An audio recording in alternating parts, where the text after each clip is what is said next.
Olá, sejam bem-vindos ao nosso segundo encontro do curso de Moodle para professores e tutores em educação à distância. A aula de hoje, nós abordaremos dois aspectos, a questão da criação e o gerenciamento de material instrucional na internet, ou material didático que nós utilizamos nos nossos cursos direcionados para a plataforma Moodle ou outros ambientes virtuais de aprendizagem. O primeiro ponto que nós devemos considerar ao elaborar um material didático para utilização em EAD são duas palavras interessantes. A primeira tem a ver com a interação, ou seja, o leitor ser capaz de interagir com a pessoa que está falando ou que está escrevendo, porque a comunicação ela pode ser verbal, não verbal, mediada por tecnologia e assim por diante. Mas, na verdade, quando nós falamos de interação, é que tem que ocorrer um processo de dar o sentido.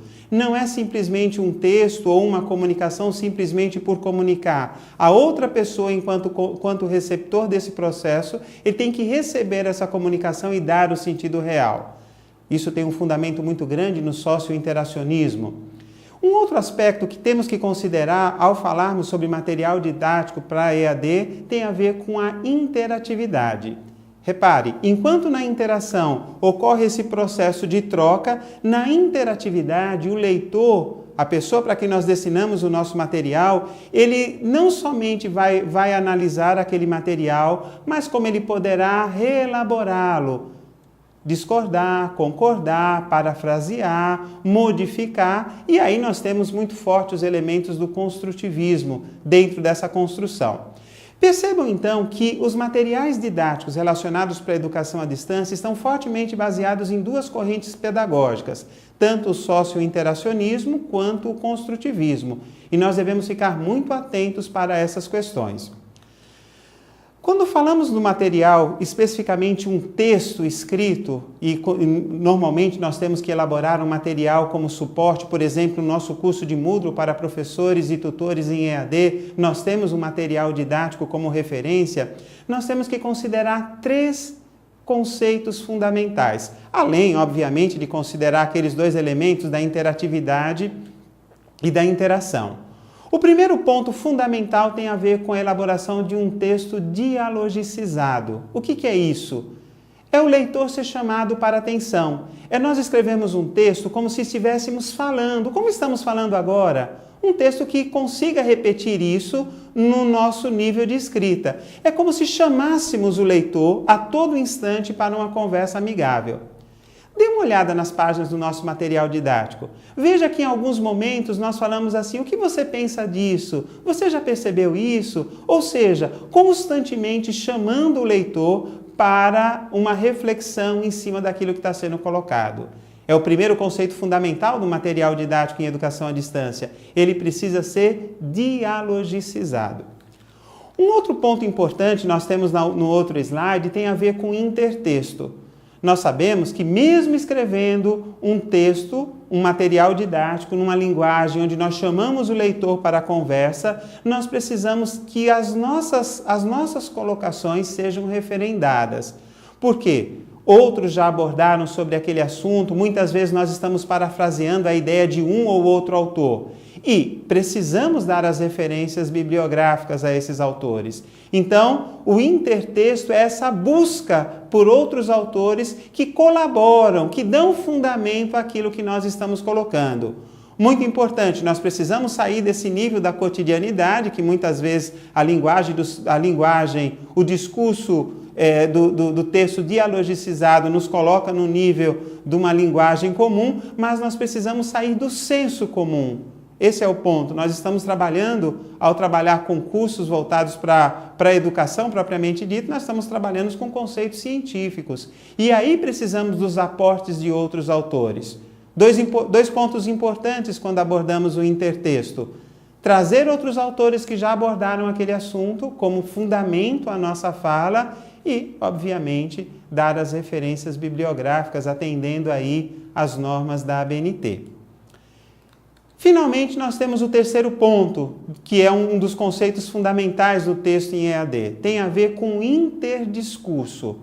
Olha, Os textos eles vão produzir significados diferentes, vão produzir novos discursos. Mas nós, naturalmente, que a partir do momento que nos apoiamos em diversos textos, nós vamos dando outras significações ou chegando a outras conclusões. É o resultado de uma argumentação. O interdiscurso, na verdade, é o resultado tanto do elemento A, do texto dialogicizado que nós procuramos estabelecer, quanto do intertexto. Não vamos ficar também, um texto ele não precisa ficar simplesmente nas citações, citando um ou outro autor. É necessário que nós também demos possibilidades de construção de outros significados a partir daquelas observações. Então, resumindo, 3 aspectos fundamentais do texto em EAD.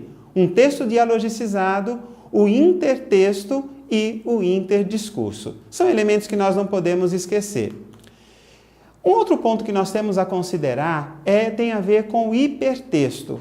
O que é o hipertexto? Ele tem sido definido, e nós podemos ver no nosso slide, como sendo uma escrita eletrônica não sequencial, não linear, que possibilita ao autor, ou ao leitor, melhor dizendo, o acesso a outros textos em tempo real. É uma oportunidade, inclusive, do leitor definir o seu próprio roteiro de leitura. O que ele acha mais interessante, deixando de lado a sequência que foi estabelecida pelo autor do texto. Nessa perspectiva, ao utilizarmos o hipertexto dentro do material didático em EAD, são recomendados, por exemplo, que nós utilizemos links de transição, como, por exemplo, links para outros textos, hiperlinks para outros artigos, para vídeos, para outras fontes de referência que deem possibilidade para que o leitor busque mais informações, se aprofunde mais naquilo. Isso dá um caráter de não linearidade, porque o leitor ele sai daquela rota que nós estabelecemos e vai buscar outras significações. Mas nós devemos tomar sempre o cuidado de possibilitar que ele vá em busca dessas outras significações e retorne, porque nós temos um objetivo final a atingir com aquele texto. Importante salientar um outro aspecto que, ao utilizarmos material didático na educação à distância, constantemente nós fazemos uso de apresentações como essa que eu estou fazendo como apoio a essa aula, uma apresentação em PowerPoint ou então um outro software que seja similar, nós temos muitos por sinal. Algumas observações importantes ao elaborar uma apresentação em PowerPoint como material didático. Primeiro, nada de colocar um monte de informações no slide. Por quê? Excesso de informações vai dificultar a atenção do estudante em captar a informação. Lembre-se, os estudantes eles vão aprender com mais facilidade quando eles têm um esqueleto da estrutura, onde eles podem, inclusive, preencher esse esqueleto, essa estrutura, esses tópicos, com suas próprias observações. Então, seria um equívoco, por exemplo, nós colocarmos numa apresentação em PowerPoint tudo aquilo que nós desejamos falar. Não é esse o nosso objetivo. Nós devemos simplesmente utilizá-lo como sendo um norte para a nossa fala, como um esqueleto com os tópicos principais. Também nós podemos utilizar um outro elemento que são os vídeos. Os vídeos podem ser integrados ao PowerPoint, a uma apresentação em PowerPoint. Nesse caso, nós temos excelentes vídeos no canal do YouTube, vídeos curtos, que podem ilustrar um determinado ponto de sua matéria ou de seu curso. E isso é muito interessante no sentido de captar a atenção do estudante. Mas, se você desejar, você também poderá produzir os seus próprios vídeos, também produzir as suas próprias videoaulas, como nós estamos utilizando nesse momento. Então, os vídeos, quer sejam prontos, quer sejam retirados de qualquer fonte que porventura nós encontremos, e o canal do YouTube ele é muito rico nesse sentido, ou então, quer porventura venhamos a produzir os nossos próprios vídeos, eles têm um importante ponto pedagógico. Eles ajudam a ilustrar o ponto, os conceitos abstratos, eles promovem o maior nível de atenção do estudante, mantém o estudante atento naquele conteúdo específico que estamos buscando explicitar. Bom, esses são pontos importantes e apenas um breve relato daquilo que nós podemos falar sobre a criação de material instrucional para a internet. Como nós vamos gerenciar isso dentro da nossa plataforma Moodle, que nós estamos chamando de Ava Moodle, Ambiente Virtual de Aprendizagem na plataforma Moodle? Bem, nós temos várias possibilidades. Por exemplo, eu vou fazer apenas alguns relatos na sequência. A primeira possibilidade tem a ver com um recurso chamado pasta. Nesse recurso, é como se fosse um diretório. Imagine um diretório lá no seu computador, no seu PC ou no seu notebook. Você não organiza esse diretório em pastas, em subpastas, em arquivos que são facilmente encontrados e então nomeados? Pois é, nós podemos fazer a mesma coisa no Ava Moodle. Nós podemos utilizar o recurso pasta para colocar os nossos arquivos relacionados com textos, com imagens, com vídeos, principalmente quando você tem muitos arquivos relacionados com um determinado tópico. Então, para evitar deixar eles soltos dentro do ambiente, podemos criar uma pasta sobre o tópico tal e os artigos, os vídeos, tudo que for relacionado com aquele tópico dentro desse recurso.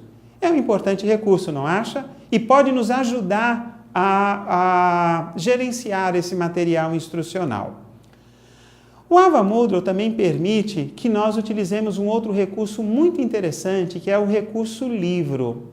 Imagine você elaborar o seu material didático e depois você poder disponibilizá-lo no Ava no formato de um livro, talvez um livro eletrônico, com todos os seus hiperlinks, com todos os seus vídeos e tudo mais.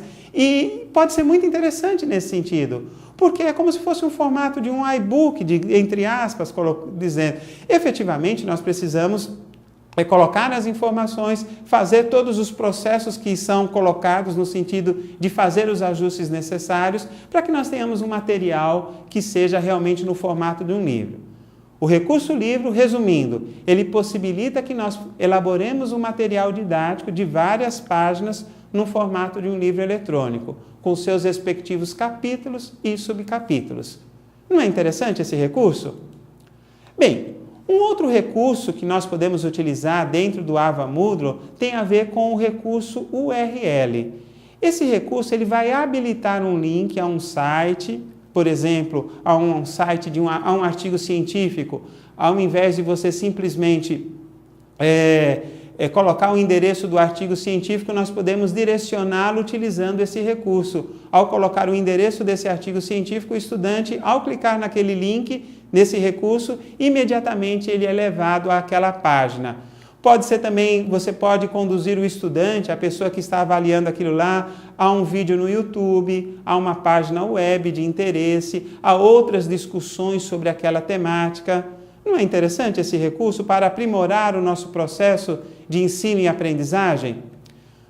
No nosso slide nós temos a indicação de um vídeo que eu sugiro que vocês assistam com mais calma. É um vídeo do Moodle URL, que é como que você pode fazer. Esse vídeo, na verdade, é um passo a passo de como nós podemos inserir o recurso URL dentro dos nossos cursos utilizando o Ava Moodle. Na sequência, nós temos um outro recurso, que é o recurso de rótulo. Na verdade, os rótulos não é bem um recurso. São elementos que nós podemos colocar na nossa página ou nos nossos links que vão dar uma melhor aparência. Nós podemos inserir imagens, podemos inserir logomarcas, logotipos, enfim, dá uma melhor aparência à nossa página. Não deixa aquela página tão estática. Na verdade, embora os rótulos eles estão aí na parte de recurso ou material que nós vamos utilizar, eles não são bem um recurso, eles são um instrumento que pode nos ajudar a melhorar a apresentação da página do curso propriamente dito. Novamente, nós também temos um vídeo que vocês poderão assistir. Aqui no slide nós temos a indicação. São vídeos curtos, todos esses vídeos são vídeos curtos, onde você poderá verificar o passo a passo de como inserir um rótulo dentro do seu ambiente de aprendizagem ou ambiente virtual de aprendizagem Moodle. Algumas recomendações para nós finalizarmos a nossa discussão. Eu sugiro que vocês leiam o tópico do material didático relacionado com a criação e gerenciamento de material instrucional na internet. Obviamente que lá nós temos mais informações do que aquelas que explanamos nessa videoaula. Importante também que vocês assistam os vídeos tutoriais que foram inseridos como hiperlinks, quer no material instrucional, quer nessa apresentação que estamos concluindo. Obrigado pela sua atenção e nos vemos no próximo encontro.